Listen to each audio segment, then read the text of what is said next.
po namin ngayon ay bad omen and negative removal.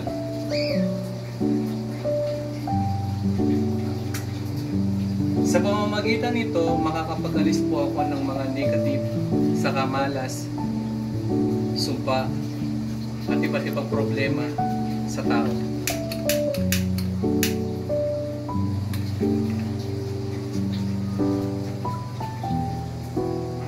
Aeternum Dominum et non glory magna magnificum Deum. Aeternum Dominum et non glory magna magnificum Deum. Aeternum Dominum et non glory magna magnificum Deum.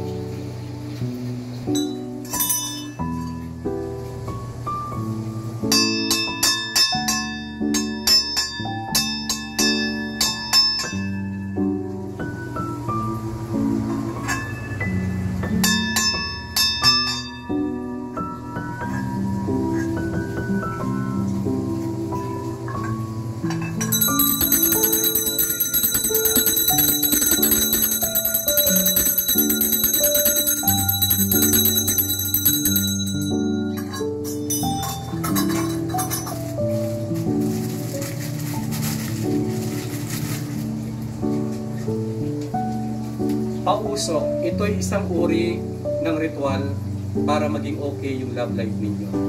Ito rin po ay nagpapahiwatig para lahat ng mga kamalasan, kaguluhan, mga problema sa buhay ay maalis sa tao. Sukdum Deum per Deum, Sukdum Deum per Deum, Sukdum Deum per Deum. Ito naman po guys ay sage, isang uri ng ritual na lahat nagagawa niya para ma-detox po tayo, maalis lahat ng mga negativity, bad omen, saka mga problema po natin. Esto mihi Panteus, Esto mihi Panteus, Esto mihi Panteus, Aeternum Dominum et non glory magna magnificum Deum. Aeternum Dominum et non glory magna magnificum Deum. Aeternum Dominum et non glory magna magnificum Deum.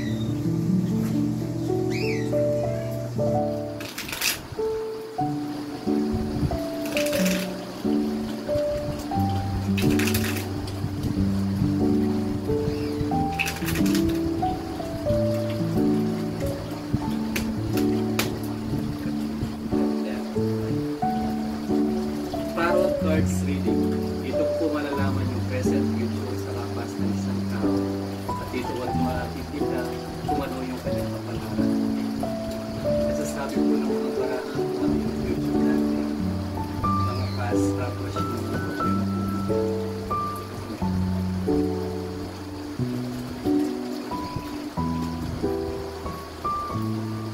Seryoso mga kailangan.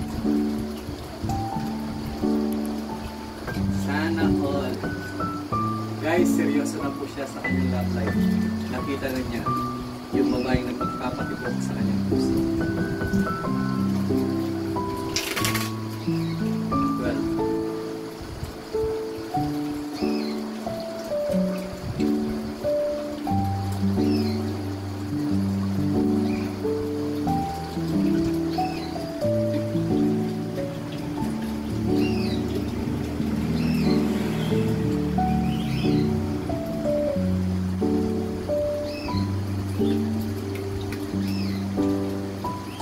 so lumalabas po dito sa kanyang tarot na minsan na siyang nasaktan sa love life.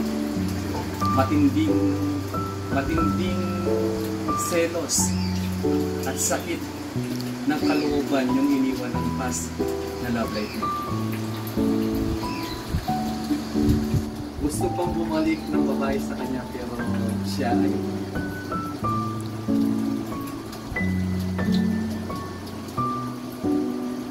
may isang babaeng nanira sa love life niya. Makukuha mo yung tagumpay mo, makukuha mo yung swerte mo, matatapos mo yung course mo. Itong babae nito ay seryoso din sa'yo at napamahal na siya sa'yo.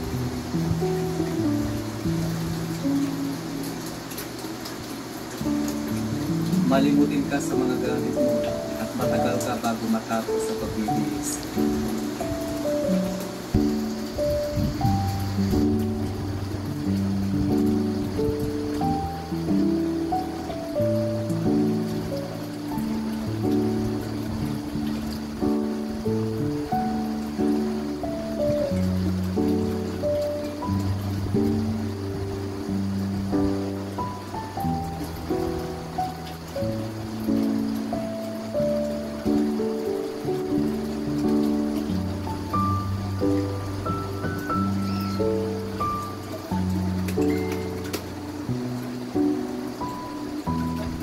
Magkakatuluyan kayo. Tinamaan na ang puso mo. Matinding love life ang nakikita ko dito.